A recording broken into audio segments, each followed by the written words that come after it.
হাত বেঁধে দিছিল, পা বেঁধে দিছিল মা, তারপরে কি করছিল?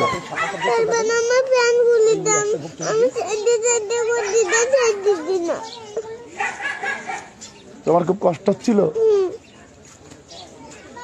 তুমি চিল্লাতে পারোনি? আম্মুরে ডাকতে পারোনি?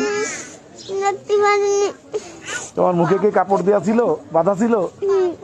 আর পা বাঁধা ছিল? পা বাঁধা ছিল? এই ছেলেবেলে সরেন তো, যান এইখানে, এই জায়গায় শুয়ে রয়েছে আমার মেয়ে, আর ও এখানে ছিল, আর আমার মেয়ের মুখ বাঁধা ছিল। কোন মা দুনিয়ার পরে এই সন্তান নিজে চোখে নিজে হাতে দেখি, কোন মা ভালো থাকে, আর কোন মা আমি এই মানে এই অন্যার বিচার চাই। আমার বাচ্চার আজকে এরকম হয়েছে, হয়তো তোমার গিয়ে হতে পারে, এই জন্য আমি আপনাদের কাছ থেকে সঠিক বিচারটা চাই।